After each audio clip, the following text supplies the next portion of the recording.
Gazetarja Klodiana Lala jep detaje për operacionin e SPAK-ut dhe BKH-s të zhvilluar sot në qytetin e Elbasanit në kuadër të krimeve zgjedhore. Sipas saj, SPAK dhe BKH kanë kryer 2 kontrolle në prona të cilat i përkasin një biznesmeni të zonës.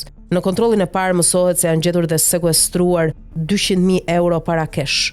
Ndërkohë që në kontrollin e kryer në objektin e dytë në pronësi të biznesmenit nga Elbasani, janë gjetur dhe sekuestruar edhe 2 aparat celular. Ndërkohë më herët u raportua se gjatë këtyre ditëve SPAK ka ushtruar kontroll në banesën e një deputetit Partisë Socialiste në qarkun e Elbasanit që i përket kësaj legjislature. Sipas burimeve janë sekuestruar shumë të konsiderueshme parash dhe dokumente komprometuese për krimet zgjedhore.